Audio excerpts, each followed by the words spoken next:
I'm here with Brian Robertson, the creator of the Holacracy Framework, which is a new way of looking at organizational development and structure, and I think is going to be very, very resonant with the members, of our biohacker community. So, the first thing I'd like to introduce this interview with is that if you want to get a deep dive into what Holacracy is, there's a really good TED talk, and there's a really good talk at Google, which is a nice framework, not to mention your book.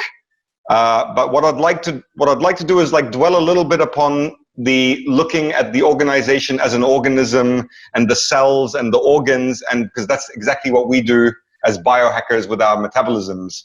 So over to you. Starting with what is Holacracy in a nutshell? Yeah, so Holacracy is a framework for organizing a company without a management hierarchy. So instead of a top-down command hierarchy of managers directing around subordinates, it kind of treats the whole organization more like a living system, and it installs an evolutionary process within so that everyone involved in the company can drive change to the way the company is organized, or kind of makes it a more conscious organization where everyone can actually help evolve who does what, how do we work, what are our processes, policies, all of that stuff becomes more flexible. And it gives you kind of a framework for evolving them instead of relying on managers to do it. Exactly. And I mean, that as biohackers, that's exactly what we're all about. So let's continue with the metaphor. The individual is the cell. Cells are grouped into organisms. How do you look at that? Yeah, so Holacracy is a role-based system. So we first identify what are all the roles we need. And actually, I think you can do this even in yourself as well. Like, we all fill many roles in life, and even inside of me, I've got, you can look at different voices as different kind of roles, wanting different things, different purposes. So I think the same is true with a company. There's lots of different roles, obviously, we need to do. Holacracy kind of defines all them. Those become your cells. We humans show up in those roles and energize them, and we often fill many roles, often in many teams. And then the roles get grouped into circles, which are kind of like the organs of the body. And what I love about the human body as a organizational metaphor, we have trillions of cells working together, and there's no CEO cell telling them what to do, right? There's no top-down command hierarchy bossing around the different cells, but they do group. Our organs integrate. They build on the autonomy of the cells. They don't violate the autonomy of the cells.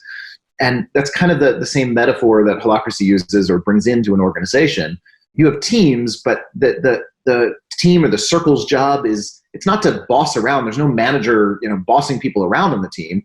It's there as with a process to integrate all of the different roles and figure out, how do we navigate the boundaries? Which role does what? Who makes which decisions? What do we expect from each other?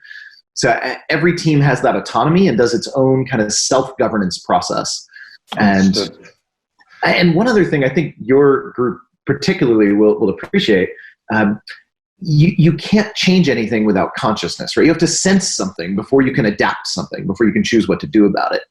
And I think so many of our organizations today, they're not conscious in that way, and that most of what people sense, they can't drive change with, right? You might notice something off in your organizational world, and then you're stuck. I think the heart of biohacking to me is you notice something in your body, and then you choose, how do I want to respond to it and change something, right? Exactly. I've heard many an origin story of biohackers that start with a condition that becomes the thread that they pull into the whole world of optimization. And in fact, that speaks to your story. It started on a plane. There was an instrument that was signaling something. We don't need to go into the story, but this is also a very broad parallel. That the story's in the TED talk, by the way. There's a very broad parallel with what John Hagel, Deloitte Center of the Edge, was saying about our jobs as creative or creators of the future, is to identify unseen problems and opportunities and become sensing organs, if you will. Yes. Does that make sense? And I actually see more and more the companies and entrepreneurs that are moving to Holacracy are those that are already looking for more conscious approaches in the rest of their life. Like one of my friends runs. What's that? More up to date. It's an evolved system. Yeah, one of my friends runs a video game publisher company, Andromeda Entertainment, bringing games for consciousness development. They use VR and various biofeedback sound systems to basically hack consciousness, right? And he runs his company with Holacracy, and for him, it's like the principles are just so aligned, right, with what he tries to do in his life and his work, and the way he's kind of harnessing technology for enhancing consciousness. Holacracy does the same, just in the organizational realm. Nice. And to start with the way that like an organization adopts the Holacracy system or framework is by the CEO, the leader, distributing authority via a constitution. So you got this from the study of democracy and social organization. How does that work? Yeah, it's a constitutional power structure. And the good news is every organization doesn't need to write their own constitution. There is a generic Holacracy Constitution that we publish. It's used by thousands of companies all over the world. And the reason it can be generic is that it doesn't tell you specifically how to organize your company. It gives you the framework to figure that out for yourself. So it's kind of like installing a meta system or a meta operating framework that says, here's how you can go about changing any and every other process through your organization. So it doesn't tell you what roles to have. It doesn't tell you how to hire or fire or budget or plan, but it does give you the meta framework to change any of those processes. Yeah, and so it's like an operating system. It is. It's like an operating system for your organization, and it is codified in a constitution so that the CEO can take that stand and say, I'm no longer a king above the law. We have a framework here that everyone can access for evolving how we work together, right? And that can hold power. So power is held then ultimately not by a leader at the top of a hierarchy, but by a constitutional process that empowers a governance process. And then that governance process breaks down and empowers every role that it creates in the organization. Yeah, and so that also defines the kind of boundaries between different roles. So the example that you gave is someone who is responsible for the website. Even the CEO has to kind of follow the authority of that person because that's their domain. And how do you explain that? Yeah, well, I'll give you a simple metaphor. Look at society. We don't need barons anymore and feudal empires breaking down and telling us what to do, partly because we have clear property lines. I know what's mine to control and what's my neighbor's. You know, I know if I'm decorating my kitchen, I don't need to call a meeting of the neighborhood to make sure everyone's bought in. But that's exactly what we do in companies, right? When we want change done, we often call these big meetings. We try to get everyone bought in because we just don't know who leads what, right? Or we run it up the hierarchy to get a boss to sign off. And Holacracy brings in a similar kind of paradigm to what we see in society, which is let's clarify the boundaries, right? Who controls what? And when we know that, we can empower each person to lead within their area with some clear responsibilities to others that depend on them. Mm-hmm. And I can give you an example as well of how this comes out and how it changes, because all that clarity is only as good as you can keep it up to date and consciously evolve it. So my story was from many years ago in my company. So I do a lot of interviews and conference talks. I fill a spokesperson role in my company. And I work with a colleague of mine in this who fills a role we call casting agent. And our casting agent's job is to sort through all of the invites we get for doing talks and conferences and figure out which ones to send. Not naming names. Yeah, right. Yeah, you talk to the person. Well, many years ago, this role was filled by somebody else. And she was right out of college in her newest hire, and she was trying to sort through and book me for engagements. And this would often result in her negotiating with a conference organizer and building a relationship with them to talk about what we were going to do, and then presenting the opportunity to me. And at the end of her whole process, I would sometimes shoot it down. I'd say, nope, I'm not going to go to that. It's not worth my time. It's either not big enough or wrong audience or whatever. And she felt so disempowered. Right? You can imagine she'd built a relationship. She negotiated something, and then she has to go back to them and say, sorry, it's off. So here's what actually happened. She showed up in the governance meeting of our team, which is one of the processes Holacracy adds. And in that governance meeting, she can propose new expectations on any other role in our team, like my role. So she did. She showed up and said, I propose adding an accountability and expectation on my role for documenting and distributing internally the criteria I use for what engagements I'll accept or not. She said, because if I could see your criteria, I could assess it myself at the beginning of my process instead of getting shot down at the end. And it took 2 minutes in that process for her to add a new expectation on my role. And then after the meeting, she could turn to me and say, so when do you think you'll have that done for me by? Give me an estimate. And now what I love about this, she was our newest hire right out of college. And I'm the founder of the company and a seasoned CEO from my past. Yeah. How many companies do you know where the newest hire right out of college in 2 minutes can add an expectation on the founder and then turn to him and say, so when will you have that done for me by? I'm on my desk by Monday. Right? Yeah. And whoops, sorry. Damn it. Sorry about that. Yeah. So what I love about that is, it's not about the personalities. It's not about the politics. Yep. It's about she has a role to fill and she is consciously sensing something that could be better in our overall work process. So she's able to effectively hack our organization and change it, right? And in most companies, that's just not possible. I even found as a CEO, it was hard for me to hack the organization in the conventional framework. Even as CEO, it was hard, and at least I had a chance. And most people didn't. It's not possible. The system is self-perpetuating and it's rigid and inflexible. Okay, and that is possible. That capability is enabled by having the Constitution. So like we're taking parallels from, like we said, societal organization, democracy, etc. Codified laws. It's like a legal framework where, okay, if I want to say something, I bring it to to court, to the governance board, that kind of thing. You've taken all of these ideas from, the best, the state of the art and kind of human organization, applied it into the business setting. Yeah, and so the interesting thing available. But how we got there was less about taking the ideas in principle, and it was more hacking itself. It was experimental. We just set out with a question: how do we build an organization where anyone who is sensing something that could be better can drive meaningful change wherever they are in the organization, rapidly and reliably? Yeah. And we didn't start with like a giant mental framework. We started by just observing, right? What was in the way? What gets in the way in companies today of somebody hacking the system? And okay, what change do we make in the rule set to get that out of the way? And it just was iterative. It was, one noticing at a time, one change at a time.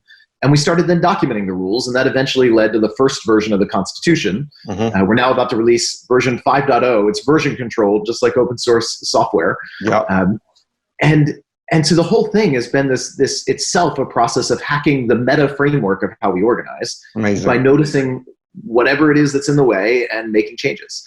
And that's led to something that, not surprisingly, I guess, we've kind of rediscovered some of the same principles society has discovered over many years of experimentation and how we humans organize. I would be very curious to see how the Holacracy Constitution compares to the Darren Murph GitLab handbook, to see what common threads there are between them, because it sounds like a very similar kind of approach to having an open access. I mean, is yours open, semi-open to the public? Anyone can propose a change, or it's from you? Yeah. No, it is. It's so the Holacracy Constitution itself is an open source document with a community development process. So all the companies using Holacracy are invited to contribute back to its evolution. Yeah. Clear. Okay, so let's, I hope that we've tantalized the audience enough to motivate them to go and have a look at the TED Talks. You've been doing this for, how long? 10 years? Oh, God. We started the experimentation like 15 years ago. 15. And it's been about the past 7 or 8 years that it's actually started getting really popular. So what can you tell us now about the cutting edge of Holacracy and what you're seeing, especially considering recent times, the remote shift, etc. What's the latest news from the front? Well, I think COVID has actually accelerated the need for something like this, mostly because of remote work. One of the benefits of Holacracy is clarity. It gives you a lot of clarity of who does what, who makes which decisions, what do we expect from each other. It's funny, when I say no managers, people often think it's just unstructured chaos, but it's not. It's Holacracy is more structured than a management hierarchy, not less. We just get to the structure differently and more consciously, and it's more flexible. But it is highly structured. And the benefit of that, of clarity, I think is even more needed in a remote environment, right? It's one thing in a traditional company where you really don't have much clarity. At least you're co-located, you bump into each other, you can, walk around to get management done. Body language. Body language, yeah. When you're remote, the need for clear boundaries, clear rules, clear roles, and frankly, good meeting processes, which Holacracy also adds, is way higher. So I'm seeing the need for it go way up. The companies that are doing Holacracy, I've heard so many times now, a founder or CEO who has adopted it say, thank God we did this before the pandemic, because it's helping us adapt now quickly to it. And frankly, I don't know what we would do and how we'd work remotely successfully without something like this. The other thing that's kind of the cutting edge for us is realizing at the same time, it's a huge change and it's really hard to adopt. At least historically it has been. And so what we've been doing lately is finding a more incremental way to allow companies, instead of going kind of all in, all at the same time. Our latest version of the Constitution is broken up into different articles that you can kind of adopt one at a time. Nice. So you don't have to just go all in with this massive change all at once. Good luck, which you kind of had to in the past. Now you can say, well, let's adopt Article 1 and just describe our structure differently, even in a still top-down management hierarchy, right? And then let's adopt another piece and start shifting some of the way we do meetings to a more efficient meeting framework. Let's shift another and another. And before you know it, over time, you've rolled out this whole shift. So I think that's the biggest learning for us is how do we make this easier to adopt and give people an incremental path, because it's a huge change. You're changing the way people relate to power, and that's big. And that's coming in version 5, which is imminent. Yep. Yes, it is. And so, do you think that for the audience and people trying to navigate the current climbs, that it's a good I'm sure you'll agree it's a good time to rethink everything and use this as an opportunity to do heavier resets or reconsiderations or contemplation? Yep. Mm-hmm. Okay. Yep, absolutely. Now is a perfect time. I mean, you're already disrupted. Things are already changing, and a lot of companies need a way to adapt to that. I can't imagine a better time. Exactly. So give us give us a preview of version 5, so they can go and see the open source right now. Let's say they don't want to wait for its release. How does it work? Yeah. So it's already out, and there's a beta out, and the final version will be out in the next couple of months. So it's imminent. And you can see the beta, but honestly, reading the Constitution is probably not the best way to learn the framework. It's an important tool for the framework, but think of it kind of like, if you want to learn to play soccer, do you pick up the official FIFA manual of soccer rules and read it, right? You could. It's 144 pages, by the way. You'll probably leave thinking, this is a bureaucratic sport. Forget it. The Holacracy Constitution is only like 20 pages, so it's a lot less. But still, you don't learn soccer by reading the rule book. You learn soccer by getting on the field, kicking the ball around, and inviting somebody who knows the game to kind of do it with you. And I think the same is true for Holacracy. If you want to learn this, the best thing you can do is get a taste of it, an experience of it, and then go read the rule book once you've kind of played the game a little bit. Okay. So you can do that, but there's coaches out there. We have a whole network of certified coaches all over the world. Find one of them. There's a list on our website, or reach out to us and we'll put you in touch with someone. Or go to, there's workshops that give you little demonstrations of it. There's virtual ones now. There's also a list of those on our website, holacracy.org. There's deeper trainings if you want more of a deep experience. There's virtual trainings now. Or find a company that's doing it. There's many of them that will invite people in to watch the way they do this and answer questions. Mm-hmm. Or bring someone in, a coach, to just do it with you for a couple of days. You don't have to commit to the whole thing. Exactly. We do this a lot with executive teams, where we go in and just for 2 days, we'll walk them through doing things differently with their real issues. And worst case, they've done some good work for 2 days on their real issues. Best case, they actually take some pieces of it or all of it and run with it afterwards. But the best way to learn it, just like any sport or practice, which is what this is to get hands-on, not just read about it. You can't learn juggling by reading about juggling. That's right. You're not going to learn juggling by reading about muscle, motor coordination. Okay, so what I took from that, there's a whole bunch of approaches. The recommended one from the founder, from the creator, is get someone to come into the office, drop in, or whatever it might be, a consultant to actually guide you through the implementation. So that's noted. Now, give us a preview of that individual, because you said you've broken it into phases now. What is the first phase? Yeah, so it's the first phase, just to reiterate, is just get an experience of the whole thing, ironically, right? So first phase, just to call that out, get the whole experience. That way you know what the final result looks like, even if it's just in a little bubble, right? Okay. You have somewhere to kind of compare to. What does that actually mean, though? What's that? What does that actually mean? Like, how does one experience the whole thing? It's like a case study, another example, or what? When we're working with a team, what we do is just hold it for them. We facilitate their meetings. We put them through 2 different meeting processes that Holacracy uses. We define some roles for just that one team using Holacracy's role language. And then we just say, just show up in the meetings and bring your real issues, and we'll kind of walk you through this new way of dealing with the issues. Understood. And that just gives you an experience of what it would be like overall.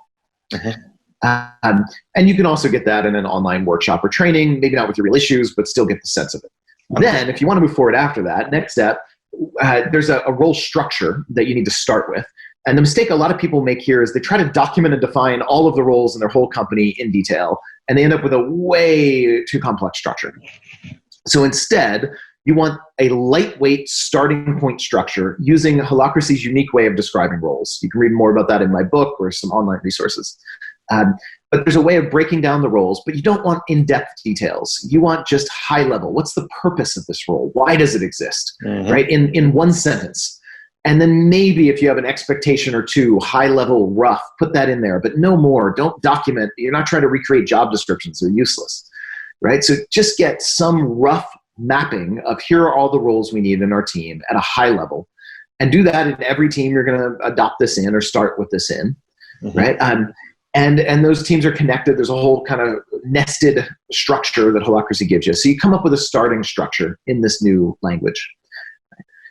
Then you have the CEO, whoever holds power, sign that constitution, or at least whichever parts of it you're going to start with, and adopt. And say, okay, now these are the rules of the game. And those rules spell out how power works there. They basically say, when you fill a role, you have the power to lead your role. You don't need to come to meetings and get consensus and buy-in. You don't need to just defer to a boss. There is no boss anymore, right? If it's your role, you have clear purpose, clear expectations, lead your role. And if you want to change someone else's role, right, or your own, but change someone else's role or change processes or policies, come to the governance process to do that, and it spells out that. So then one of the next steps, start running that governance process and let people propose changes. And there's a facilitated process to that to make sure everyone gets a voice, but it's not consensus-based. You don't get deadlocked. It has a bias to accepting and driving change and experimenting over trying to get it perfect up front. Beautiful. Okay. Well, thank you for sharing that outline and for the amazing work. You've created something really beautiful.